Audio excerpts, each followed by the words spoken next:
Okay, so we call this a piano roll view, but it's not a roll. It's not connected to a piano. It's not even real, right? It's all electronic representation of something. It's virtual, a virtual version of what we would put into a player piano, the actual piano roll. And so by the mid 1990s, we would have these studios that could be entirely virtualized if they wanted to in this way. And this is thanks to several factors that we've talked about so far. So think about how these have all come together.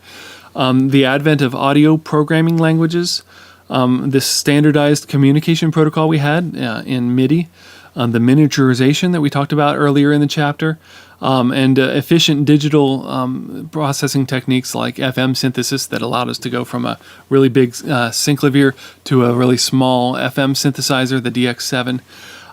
These things enabled even home studios to become almost entirely virtual instead of relying on dedicated hardware for each function.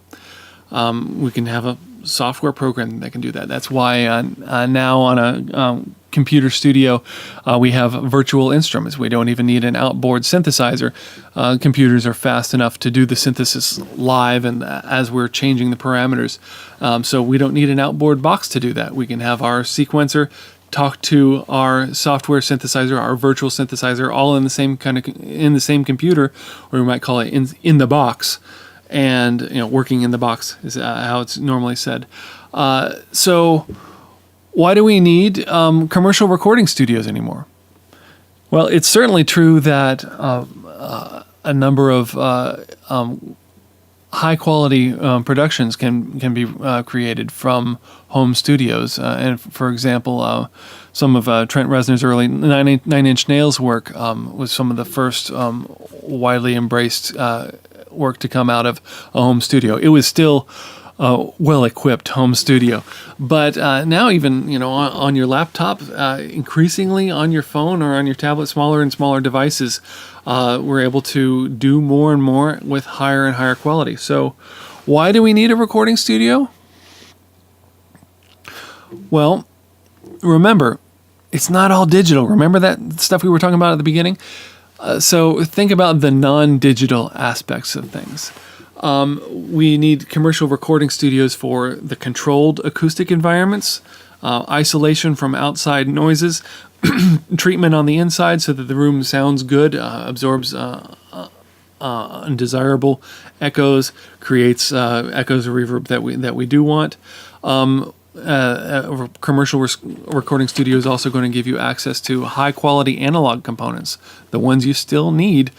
So high-quality microphones, high-quality speakers to listen to your music so you're sure you're not missing anything before you send it out in any of the last details. And it can give you access to some classic hardware. Commercial studios can be repositories for otherwise outdated analog gear that you might choose to use. So that brings us to the next question. Why would you use analog gear if you had a choice between something that's analog and digital?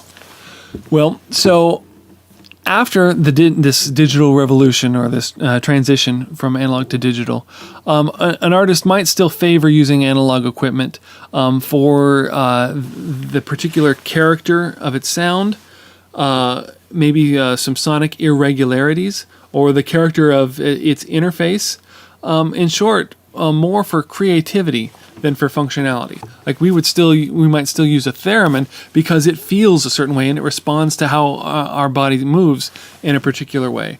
Other analog technology, we might like it for the noise that it creates sometimes.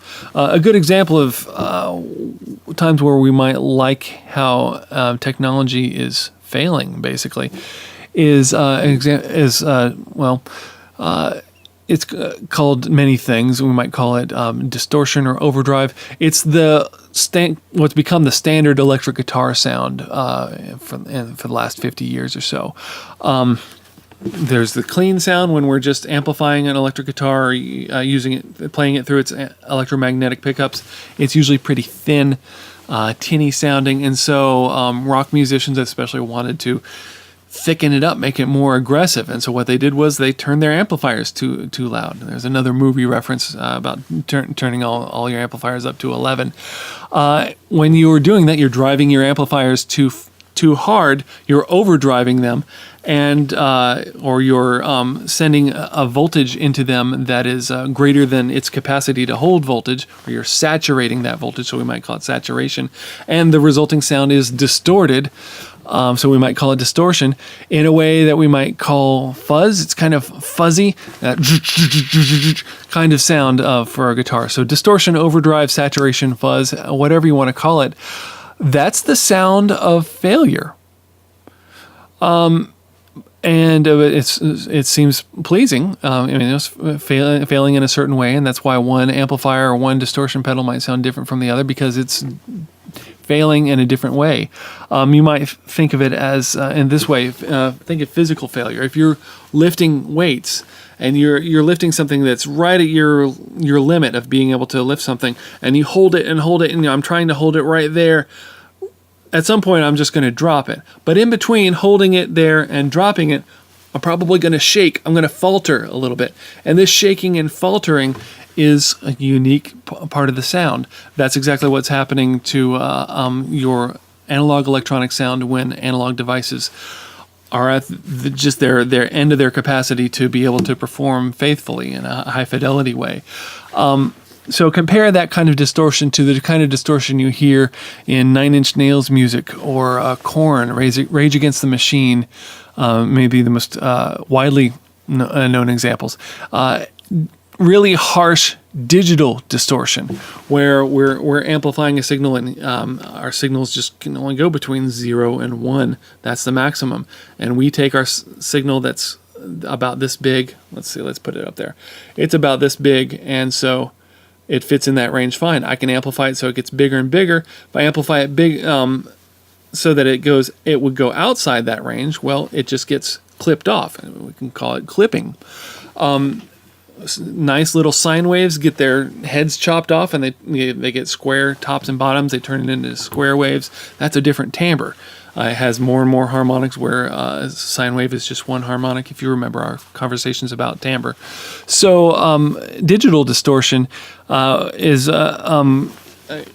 creating this wave that has really sharp, pristine, fine edges. A really high quality distortion. High quality in the sense that it's being very crisp and precise.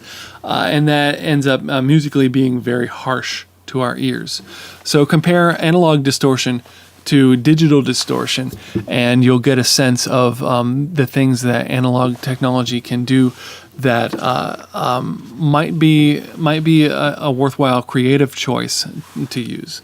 And so that means the real value of using digital tools is their low cost, their high quality, the fact that they're so easy to access, and they can be easy to use as well. We still need analog gear to be our microphones, our amplifiers, our speakers, anything that translates between the digital world and our ears in the acoustic, physical world. So I hope the big takeaway for you from this is not that digital is new and replaces things.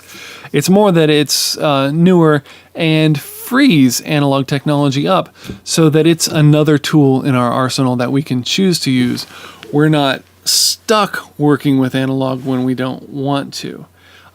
So we will embrace digital tools when the most important thing is its inexpensiveness or its accessibility or the speed of working, the convenience of working. But analog technology still has some features that could be of the best choice for our particular project. Okay, so that's the content in this chapter. I've got a couple extra videos at the bottom of the notes that they're things that are not on the test, but they're things that I thought might be of interest to you. For example, the very first digital commercial recording was from Ry Cooder. And so I've got a link to a track from his the first digital recording, Bop Till You Drop. And for contrast, you can compare it to his previous album that was recorded in analog. So same artist, but digital or analog recording. And listen if you can see, if you can feel the crispness, maybe the sterility of an early digital recording versus what's usually characterized as the warmth, but also the noise. In an analog recording, it's a little fuzzier in a warm, comforting kind of way, but also literally fuzzy to the ears. I've also got an example of an early use of a digital synthesizer by Stevie Wonder. He created a soundtrack to this animation called Journey Through the Secret Life of Plants. This was in 1979. So far, all of our digital examples have been after that in as far as commercial music goes. He was using yet another digital synthesizer called the Computer Music Melodeon, and he was a very early adopter of it. And this actually became the second digital recording in pop music. So I want you to see, because we're going to talk about it a little bit later too, how Stevie Wonder, we know from other things, we think other things about him. He was very much interested in advances in technology and ways to incorporate that into his music. So those aren't on the test, but if you're interested, have a listen as much as you like. Okay, we'll have a review in person in our next class meeting. So the test has been pushed back until after we've been able to review things in person. So come to class with your questions, and then we'll start the next chapter so that we can get back on schedule. Hope to see you soon.